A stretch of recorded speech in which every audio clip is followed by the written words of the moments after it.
जैन धर्माचा उदय. आता बघा, जो आपल्या विद्यापीठाने BA फर्स्ट इयरसाठी सेकंड सेमिस्टरला जो GE पेपर ठेवलेला आहे त्याचं नाव आहे जैनांचा इतिहास. आता ह्यामध्ये आपल्याला पाहता येईल की जैन धर्माचा उदय हा कशा प्रकारे झालेला आहे. जैन धर्माचे संस्थापक कोण होते?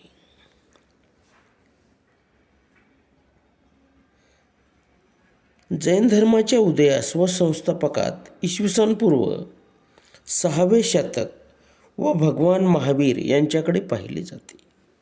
परंतु आपल्या धर्माची परंपरा फार प्राचीन आहे असे जैन लोक मानतात. 6व्या शतकात होऊन गेलेले वर्धमान महावीर हे जैन परंपरेने 24वे तीर्थकार होत. तत्पूर्वी 23 तीर्थकार होऊन गेले असून त्यापैकी ऋषभनाथ हे पहिले तीर्थकार व जैन धर्माचे संस्थापक मानले जातात. जैन धर्माच्या उदयासंदर्भात विविध मते आढळून आलेली आपल्याला पाहायला मिळतात.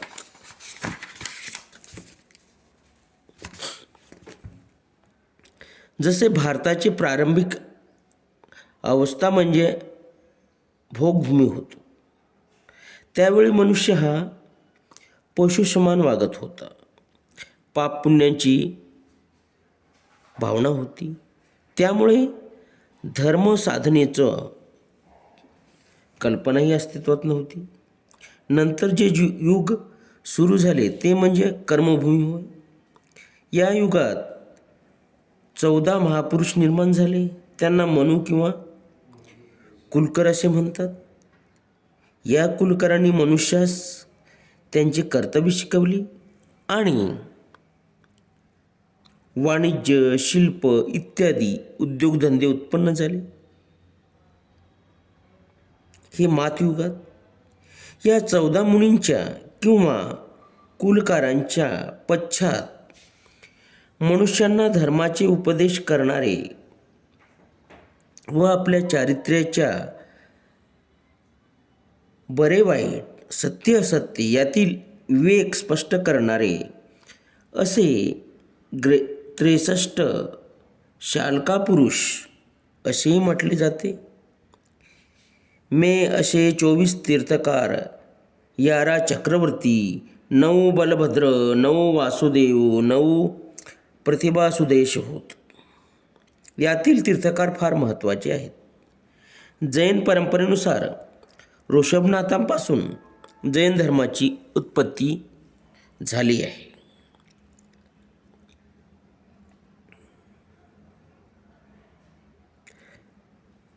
धर्म अनादी आहे असे मानतात.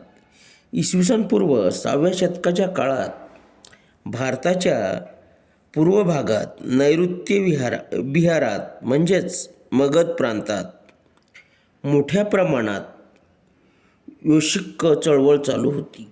त्यावेळी वैदिक धर्माचे अनुयायी ब्राह्मण आणि अधिक मते प्रतिपादन करताना श्रमण असे तत्कालीन मतप्रणालीचे 2 ठळक छंद होते. सामायल, फल, मुत्तान 6 प्रमुखांनी तीर्थकारांची नावे देऊन त्यांची मते सांगितलेली आहेत.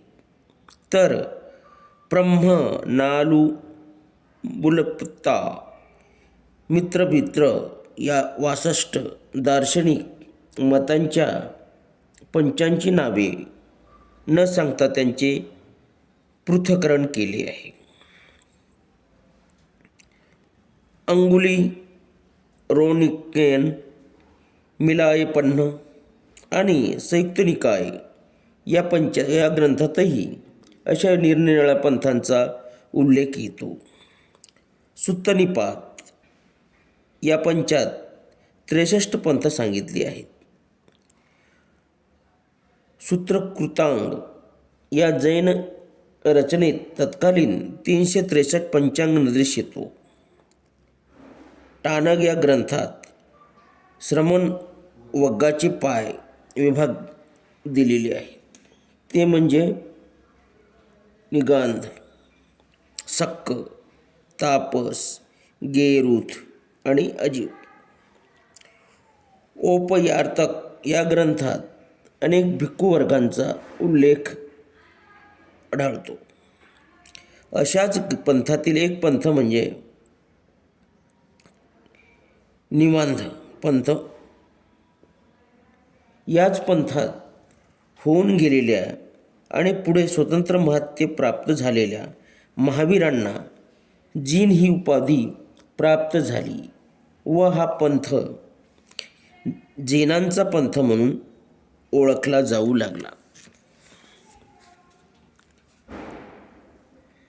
जैन धर्म वेदांत आणि दर्शन यापूर्वीचे आहे. आर्यांच्या भारत आगमनापूर्वी भारतात जो द्रविड सभ्यतेचा प्रसार होत होता ती वास्तविक जैन सभ्यता होती असे हे जैन मत आढळून येते. जैन समाजामध्ये आजसुद्धा इशिड संच या नावाने एक वेगळे धार्मिक आयाम मिळते. भगवान महावीर जैन धर्माचे प्रवर्तक होऊन गेले त्याप्रमाणे भगवान पार्श्वनाथ ही ऐतिहासिक व्यक्ती होऊन गेली. त्यांनी जैन धर्माचा प्रभावी प्रचार प्रसार केला होता.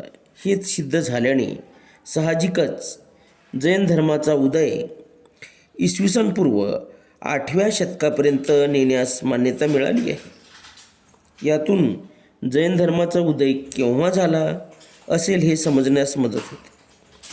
फार मोठ्या सन्माननीय अतिप्राचीन जैन दावा करत असले तरी तीर्थकारांच्या अगोदरच्या तीर्थकारांनी निसंशय स्वरूपाच्या ऐतिहासिक पुरावा प्रतिपादन केला नाही. पार्श्वनाथ आणि महावीर हे 23वे आणि 24वे तीर्थकार मात्र ऐतिहासिक व्यक्ती असल्याचे सिद्ध झाले आहे. अशा प्रकारे इसवी सन 8व्या शतकाच्या आसपास जैन धर्माचा उदय, पहिले तीर्थकार त्यावेळेस अस्तित्वात असलेले आपल्याला पाहायला मिळतात.